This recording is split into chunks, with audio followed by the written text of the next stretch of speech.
उसके उत्तराधिकारियों का इतिहास भी मैं इस वीडियो में पढ़ाने वाला हूँ। वीडियो थोड़ा सा लंबा हो जाएगा, आप लोग इस वीडियो को ध्यान से देखना ताकि ये आपको बहुत अच्छे से समझ में आ जाए।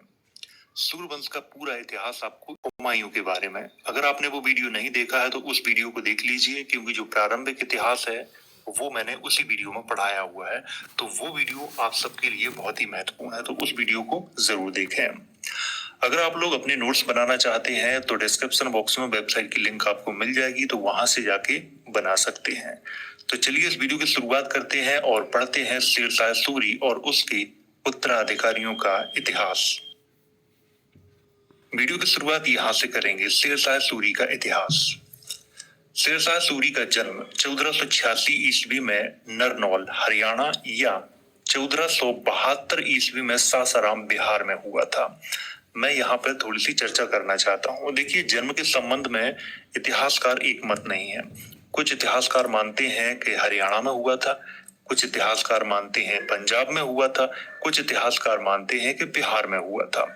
इसीलिए मैं भी कुछ कह नहीं सकता। जब इतिहासकार ही एक मत नहीं है तो मैं कुछ नहीं कह सकता। तो यहाँ पे आपको ये ध्यान रखना है कि जन्म के संबंध में इतिहासकार एक मत नहीं है। शेरशाह सूरी का जो मूल नाम था वो था फरीद खां। इसको आपको याद रखना है कि फरीद खां मूल नाम किसका था? शेरशाह सूरी का। शेरशाह सूरी के पिता का नाम था हसन खां सूर। शेरशाह सूरी ने एक शेर को तलवार के एक ही बार से मार दिया था। उसकी इस बहादुरी से प्रसन्न होकर बिहार के अफगान शासक सुल्तान मोहम्मद बहार खान लोहानी ने उसे शेर खां की उपाधि प्रदान की थी। तो यहाँ पे आपको क्या ध्यान रखना है, जी मैंने हाईलाइट किया हुआ है, ये आपको ध्यान रखना है। फरीद खान ने शेरशाह, हजरत ए आला और सुल्तान उल अदल की जैसी उपाधियां धारण की थी। मैं आपको यहाँ पे बता दूं कि शेरशाह उपाधि थी और हजरत ए आला भी उपाधि थी, सुल्तान ए अदल भी उपाधि थी और एक उपाधि और थी शेर खां, जो बहार खान लोहानी ने प्रदान की थी। तो ये चार उपाधियां किसने धारण की थी? फरीद ने। शेरशाह सूरी 1528 ईस्वी में चंदेरी युद्ध के समय मुगल शासक बाबर की ओर से लड़ा था और उसी समय शेरशाह सूरी ने कहा था कि अगर भाग्य ने मेरी सहायता की तो मैं सरलता से मुगलों को एक दिन भारत से निकाल दूंगा। ये किसने कहा था? ये शेरशाह सूरी ने कहा था। मई 1529 में बाबर ने घाघरा युद्ध में अफगानों को बुरी तरह पराजित किया था। बाबर ने जलाल खां को दक्षिणी बिहार का शासक बनाया था, ये आपको यहाँ पे ध्यान रखना है, और शेरशाह सूरी को उसका सहायक नियुक्त किया था। 1530 ईस्वी में शेरशाह सूरी ने चुनार दुर्ग पर अधिकार कर लाड मल्लिका से निकाह किया और अपार संपत्ति अर्जित की थी। मैं यहाँ पे आपको थोड़ा समझाना चाहता हूँ। सबसे पहले तो मैं आपको बता दूं कि चुनार दुर्ग उत्तर प्रदेश के मिर्जापुर जिले में है। हालांकि इतिहासकारों का एक मत नहीं है इस पे कि 1530 में चुनार दुर्ग पर आक्रमण किया था। किसने किया था? शेरशाह सूरी ने, और वहां के शासक को पराजित किया। पराजित करने के बाद उसकी जो रानी थी विधवा, उससे विवाह किया, उसका नाम था लाड मल्लिका। इसके बाद जितनी भी संपत्ति थी वो किसकी हो गई थी? शेरशाह सूरी की हो गई थी। जून 1539 ईस्वी में चौसा का युद्ध और 17 मई 1540 में कन्नौज अथवा बिलग्राम युद्ध में विजय प्राप्त करने के बाद शेर खान ने शेरशाह सूरी की उपाधि धारण कर स्वयं को सुल्तान घोषित किया था। इसकी जानकारी मैंने अपने पिछले वाले वीडियो में दी है। जब मैं आपको हुमायूं के बारे में पढ़ा रहा था तब बहुत अच्छे से दी है। वहां मैंने चौसा युद्ध के बारे में भी पढ़ाया है, कन्नौज युद्ध के बारे में भी पढ़ाया है, बहुत ही डिटेल से। इसीलिए मैं कह रहा था कि उस वीडियो को आप लोग देख लीजिए ताकि जो मूल इतिहास है वो आपको अच्छे से समझ में आ जाए। वो वीडियो आपको इस वीडियो के अंत में मिल जाएगा या फिर डिस्क्रिप्शन बॉक्स में चले जाइए, तो वहां पे प्लेलिस्ट की लिंक मिल जाएगी, तो वहां से जाके आप देख सकते हो। 10 जून 1540 ईस्वी को शेरशाह सूरी ने आगरा में अपना राज्य अभिषेक करवाया था और द्वितीय अफगान राज्य की स्थापना की थी। ये यहाँ पे जो डेट लिखी है ये निश्चित नहीं होती है, लेकिन जून 1540 में ही शेरशाह सूरी का राज्य अभिषेक हुआ था। कहाँ हुआ था? आगरा में हुआ था और द्वितीय अफगान राज्य की स्थापना हुई थी। अब पहले अफगान राज्य की स्थापना किसने की थी? क्योंकि दूसरे अफगान राज्य की स्थापना शेरशाह सूरी ने की थी, तो पहले की किसने की थी? तो पहले की बहलोल लोदी ने की थी, क्योंकि बहलोल लोदी के बारे में आपको पढ़ा चुका हूं और डिस्क्रिप्शन बॉक्स में आपको प्लेलिस्ट की लिंक मिल जाएगी, तो वो भी वीडियो आप देख सकते हो। क्योंकि बहलोल लोदी ने तुर्की सत्ता का अंत करके लोदी वंश की नींव डाली थी और पहला अफगान राज्य उसी ने स्थापित किया था और दूसरा शेरशाह सूरी ने किया था। तो ये आपको यहाँ पे ध्यान रखना है। अब बात करते हैं शेरशाह सूरी के महत्वपूर्ण कार्यों पर। राज्य की आय का मुख्य स्रोत भूमिकर अथवा लगान था। शेरशाह सूरी के शासनकाल में भूमि मापने के लिए गज ए सिकंदरी का प्रयोग किया जाता था। गज ए सिकंदरी का प्रयोग, इसके बारे में मैंने आपको जब मैं सिकंदर लोदी के बारे में पढ़ा रहा था तब मैंने आपको बताया था। और गज ए सिकंदरी का प्रयोग सर्वप्रथम किसने किया था? सिकंदर लोदी ने किया था। और इसकी लंबाई कितनी होती थी? 30 इंच की होती थी। ये आपको यहाँ पे ध्यान रखना है, ये बहुत ही महत्वपूर्ण है। शेरशाह सूरी के शासनकाल में पैदावार का 1/3 भाग लगान के रूप में वसूल किया जाता था, लेकिन मुल्तान से 1/4 भाग वसूल किया जाता था। शेरशाह सूरी के शासनकाल में भू राजस्व के अतिरिक्त किसानों से जरीबाना कर भू राजस्व का 2.5% वसूल किया जाता था। महासिलाना कर भू राजस्व का 5% वसूल किया जाता था। अब ये जरीबाना कर और महासिलाना कर, ये कर क्या थे? देखिए, जरीबाना कर जो था उसे सर्वेक्षण शुल्क कहा जाता था। महासिलाना कर इसे कहा जाता था कर संग्रह। और ये कितना वसूल किया जाता था? जरीबाना वसूल किया जाता था 2.5% और महासिलाना जो कर था वो 5% वसूल किया जाता था। शेरशाह सूरी ने सर्वप्रथम चांदी का रुपया जारी किया था। मैं आपको यहाँ पर बता दूं कि शेरशाह सूरी ने जो चांदी का सिक्का जारी किया था उसी को रुपया कहा जाता था।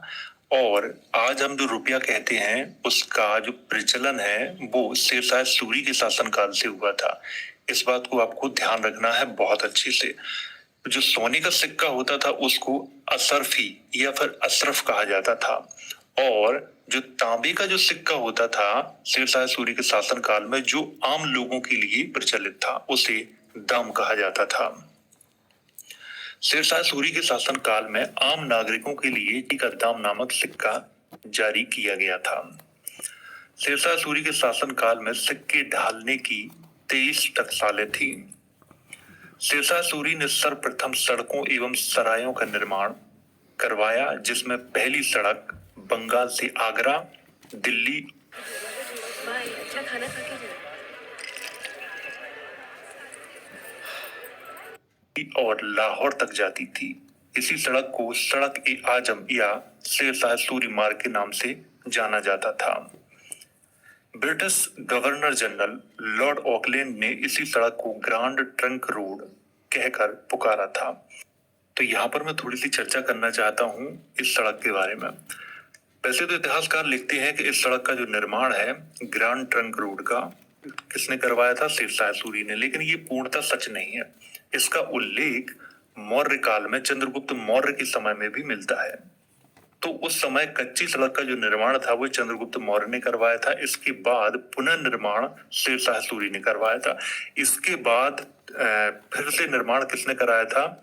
लॉर्ड ऑकलैंड ने कराया था और लॉर्ड ऑकलैंड ने ही इसे ग्रैंड ट्रंक रोड नाम दिया था। उससे पहले क्या नाम था? सड़क ए आजम या फिर कुछ लोग कहते थे शेरशाह सूरी मार्ग।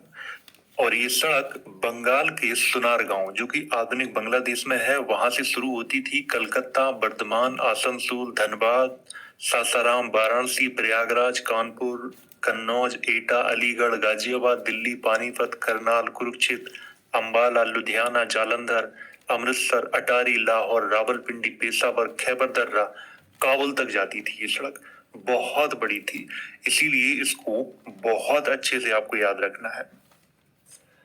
शेरशाह सूरी ने सड़कों के किनारे प्रत्येक 4 मील की दूरी पर यात्रियों के ठहरने के लिए 1700 सरायों का निर्माण करवाया था। तो ये सराय क्या होते हैं? सराय यात्रियों के ठहरने का स्थान होता था। डाक व्यवस्था का प्रचलन शेरशाह सूरी के द्वारा ही किया गया था। वैसे ये पूर्णतः सत्य नहीं है, लेकिन दोबारा से शेर शाह सूरी के द्वारा डाक व्यवस्था का प्रचलन किया गया था। पहली बार किसके द्वारा किया गया था? पहली बार किया गया था गयासुद्दीन तुगलक के द्वारा। हालांकि जब मैं आपको गयासुद्दीन तुगलक के बारे में पढ़ाया था जब पिछले वाले वीडियो में, तब मैंने इसकी चर्चा बहुत अच्छे से की थी। और इसकी जानकारी कहाँ मिलती है? इब्न बतूता के रिहला ग्रंथ में मिलती है गयासुद्दीन तुगलक की डाक व्यवस्था के बारे में जानकारी। तो अगर आपको जानना है तो गयासुद्दीन वाला वीडियो देख लीजिए, डिस्क्रिप्शन बॉक्स में आपको प्लेलिस्ट की लिंक मिल जाएगी, तो वहां से जाके आप लोग देख सकते हो। मलिक मोहम्मद जायसी शेरशाह सूरी के समकालीन प्रसिद्ध कवि थे, जिन्होंने पद्मावत नामक काव्य ग्रंथ की रचना की थी। मैं आपको बता दूं कि उत्तर प्रदेश के अमेठी जिले में एक स्थान है जायस। तो जायस में ही मलिक मोहम्मद जायसी का जन्म हुआ था। हालांकि कुछ इतिहासकारों ने जौनपुर लिखा हुआ है कि जौनपुर में हुआ था, लेकिन ऐसा बिल्कुल भी नहीं है। और जौनपुर में इनका जन्म नहीं हुआ था, जायस में जन्म हुआ था। लेकिन जब ये कवि बन गए तो इसके बाद क्या हुआ कि जौनपुर में आकर ये बस गए थे, क्योंकि सरकी वंश के जो शासक थे वो संस्कृति और ज्ञान के बड़े संरक्षक थे। उन्होंने क्या किया था कि देश में जितने भी कवि थे उन सभी को आमंत्रित किया था कि आप मेरे यहाँ आइए, मैं आपको संरक्षण प्रदान करूंगा। तो जिनका मन था वो वहां पर पहुंच गए थे, जिनका मन नहीं था वो नहीं गए थे। इसीलिए मलिक मोहम्मद जायसी भी गए तो वो जौनपुर में ही उन्होंने अपना निवास स्थान बना लिया था। इसीलिए कुछ इतिहासकारों ने ऐसा लिखा हुआ है कि मलिक मोहम्मद जायसी का जो निवास स्थान था वो जौनपुर था। जौनपुर उत्तर प्रदेश में है। सर्वप्रथम शेरशाह सूरी ने पाटलिपुत्र को पटना के नाम से संबोधित किया और कन्नौज में शेरसूर नामक नगर भी बसाया था। पाटलिपुत्र पाटलिपुत्र का उल्लेख बहुत बार होता है जब हम प्राचीन इतिहास पढ़ते हैं, तब जैसे कि मौर्य वंश का इतिहास पढ़ते हैं तब बहुत ज्यादा होता है। तो पाटलिपुत्र को पटना किसने कहा था? सबसे पहले तो शेरशाह सूरी ने कहा था, जो आज भी उसे पटना ही कहा जाता है, जो कि बिहार में है। शेरशाह सूरी का शासनकाल 1540 से 1545 ईस्वी के मध्य में था। अब बात करते हैं शेरशाह सूरी के प्रशासन पर। दीवान ए विजारत, इसका कार्य आय व्यय की देखभाल करना होता था और इसका जो प्रधान होता था वो वजीर होता था। दीवान ए आरिज, यह सैन्य विभाग होता था और इसके प्रमुख को आरिज ए ममालिक कहा जाता था। दीवान ए रसालत, इस विभाग का कार्य विदेश नीति से संबंधित होता था और इस विभाग को दीवान ए मुहत्सिब के नाम से भी जाना जाता था। दीवान ए इंसा, यह शाही सचिवालय होता था जिसका प्रधान दवीर ए ममालिक कहलाता था। दीवान ए कजा, यह न्याय विभाग होता था जिसका प्रधान मुख्य काजी होता था। दीवान ए बरीद, यह गुप्तचर विभाग होता था और इसके प्रधान को बरीद ए ममालिक कहा जाता था। हालांकि इन सभी की चर्चा मैंने अपने पिछले वीडियोस में की है बहुत अच्छे से, जब मैं आपको दिल्ली सल्तनत के बारे में पढ़ा रहा था। शेरशाह सूरी ने अपने संपूर्ण साम्राज्य को 66 सरकारों में विभाजित किया था। यहाँ पर सरकारों का क्या मतलब है? सरकारों का मतलब है कि 66 इकाइयों में विभाजित किया था। ये आपको यहाँ पे ध्यान रखना है। शेरशाह सूरी के शासनकाल में प्रशासन की सबसे छोटी इकाई ग्राम थी। ग्राम का जो प्रमुख अधिकारी होता था उसे मुकद्दम या मुखिया कहा जाता था और ग्राम का जो दूसरा अधिकारी होता था वो पटवारी होता था। शेरशाह सूरी ने अलाउद्दीन खिलजी की भांति घोड़ों को दागने की प्रथा और सैनिकों की हुलिया लिखने की प्रथा का अनुसरण किया था।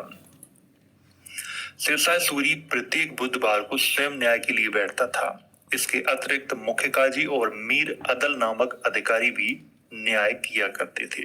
तो यहाँ पे आपको याद रखना है कि प्रत्येक बुधवार को स्वयं शेरशाह सूरी न्याय के लिए बैठता था और बाकी दिन जो मुख्य काजी और मीर अदल नामक अधिकारी न्याय करते थे। अब बात करते हैं शेरशाह सूरी के प्रमुख अभियानों पर। सुल्तान बनने के बाद शेरशाह सूरी ने सर्वप्रथम पंजाब को विजित किया था। क्यों किया था? इसका जवाब मैंने आपको पिछले वीडियो में बहुत अच्छे से दिया है जब मैं आपको हुमायूं के बारे में पढ़ा रहा था। क्योंकि चौसा का युद्ध और बिलग्राम का युद्ध हारने के बाद हुमायूं भारत छोड़ के चला गया था। सबसे पहले कहाँ गया था? वो पंजाब। इसीलिए उसके पीछे पीछे शेरशाह सूरी गया था। तो ये आपको यहाँ पे ध्यान रखना है। इसकी चर्चा मैंने पिछली वाली वीडियो में की है बहुत अच्छे से, तो उसे देख लीजिए आप लोग। शेरशाह सूरी का दूसरा जो अभियान था वो बंगाल के विरुद्ध था। बंगाल में नई प्रकार की शासन व्यवस्था स्थापित की थी किसने? शेरशाह सूरी ने। क्योंकि जब शेरशाह सूरी पंजाब में था तो उस समय बंगाल में बहुत विद्रोह होने लगे थे। बंगाल को 19 सरकारों में विभाजित कर उसकी देखभाल के लिए अमीरान ए बंगला अथवा अमीर ए बंगला नामक अधिकारी को नियुक्त किया था शेरशाह सूरी ने। तो यहाँ पर सरकार का मतलब मैं आपको बता चुका हूं कि इकाई होता है। 19 इकाइयों में विभाजित कर दिया था बंगाल को। 1542 ईस्वी में शेरशाह सूरी ने मालवा को विजिट किया था। मैं आपको बता दूं कि बंगाल से लौटने के बाद शेरशाह सूरी ने क्या किया था कि मालवा की तरफ अपना ध्यान दिया। और उस समय मालवा में शासन था मल्लू खान का। तो मल्लू खान कौन था? मल्लू खान गुजरात के जो शासक थे बहादुर शाह, उनका सूबेदार था। और बहादुर शाह की मृत्यु के बाद उसने क्या किया था कि कादिर शाह की उपाधि धारण की और स्वतंत्र शासक स्वयं को घोषित कर दिया था। और उसका जो शासन फैला हुआ था वो मांडू, आधुनिक मध्य प्रदेश में सहारनपुर, उज्जैन, रणथंबोर यानी कि राजस्थान तक उसका जो साम्राज्य था वो फैला हुआ था। तो उसे किसने पराजित किया था? शेरशाह सूरी ने पराजित करके मालवा को विजित कर लिया था। 1543 ईस्वी में शेरशाह सूरी ने रायसीन को विजित कर, जहां पर पूरन मल का शासन था, तो रायसीन को भी विजित कर लिया था 1543 में।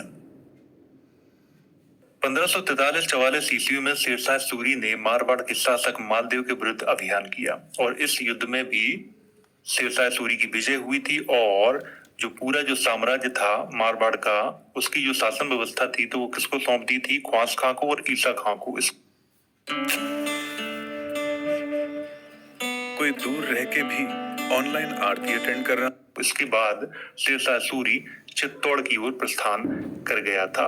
अब यहाँ पर बात करते हैं मालदेव की। देखिए, मालदेव जो मारवाड़ के राजा थे और उनके राज्य की जो सीमाएं थी वो मेड़ता, सिवाना, जालौर, टोंक, नागौर, अजमेर, झज्जर कौन जो हरियाणा में है, यहाँ तक फैली हुई थी। उनका काफी बड़ा साम्राज्य था। तो ये आपको यहाँ पे ध्यान रखना है। और उनका शासन काल था 1511 से 1562 ईस्वी के मध्य में मालदेव का शासन था। और जो इनका पूरा नाम था वो राव मालदेव राठौड़ था।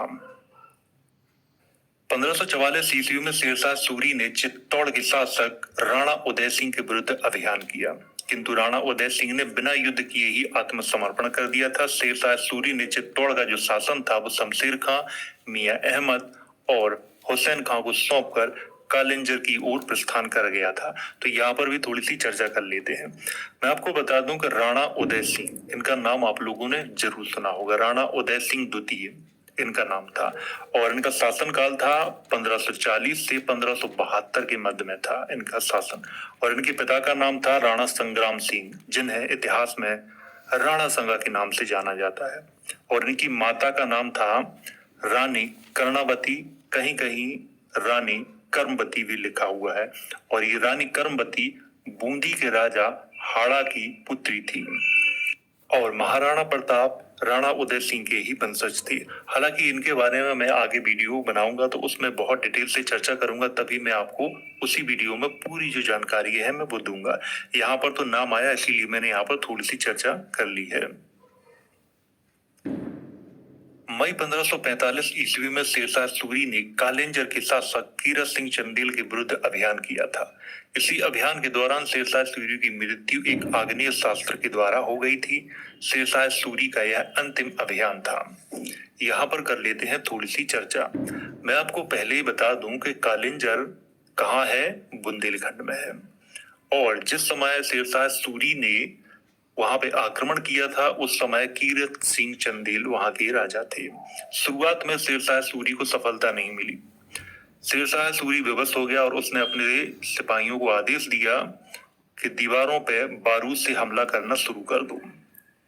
एक सिपाही ने क्या किया कि बारूद का गोला फेंका, लेकिन वो गोला वापस आके बारूद के ढेर पे आके गिरा और उसी के पास में कौन खड़ा था? शेरशाह सूरी।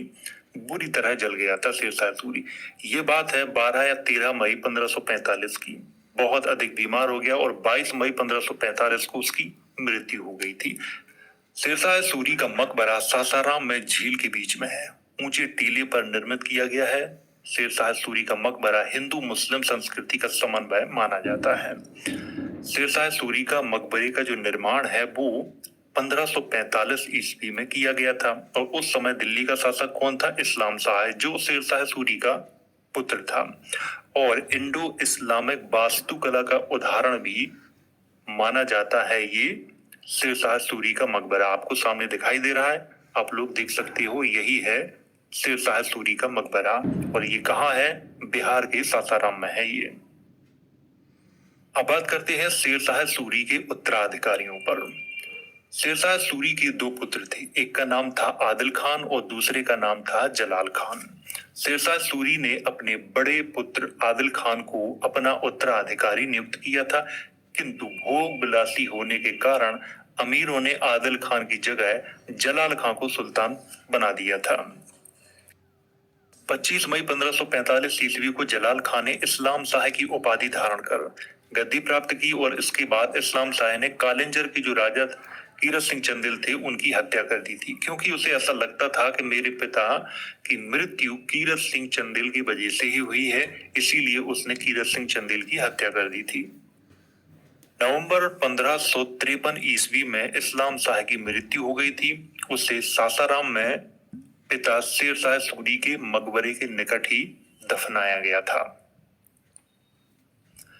इस्लाम शाह को सूर वंश का अंतिम महान शासक माना जाता है। यहाँ पर आप ध्यान दें, अंतिम महान शासक माना जाता है, इसके बाद कोई भी महान शासक नहीं हुआ था। किंतु सूर वंश का वास्तविक अंतिम शासक फिरोज खान था।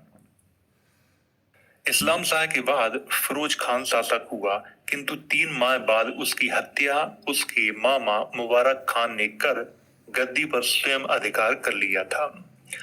मुबारक खान ने फिरोज खान की हत्या के बाद सुल्तान मोहम्मद आदिल की उपाधि धारण कर राज्य अभिषेक करवाया था।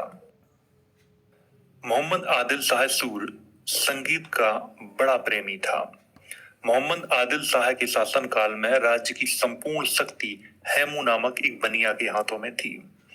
पंजाब के शासक अहमद खान ने सिकंदर शाह सूर की उपाधि धारण कर आगरा और दिल्ली पे अधिकार कर लिया था।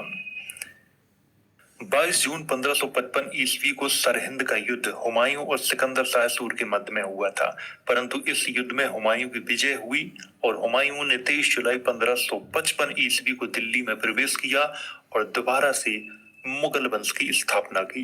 पहले किसने की थी? पहले बाबर ने की थी, इसके बाद दोबारा से किसने की थी? हुमायूं ने की थी।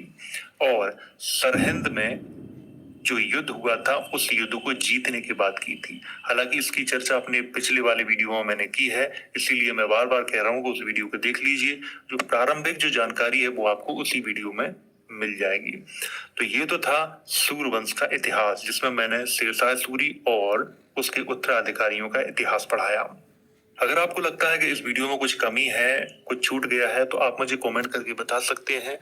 तो इस वीडियो में तो मैं कुछ भी एडिट नहीं कर सकता, लेकिन वेबसाइट पे एडिट कर सकता हूं, तो वहां जाके मैं अपडेट कर दूंगा, तो वहां से आप उसे देख सकते हो। अगर आप लोग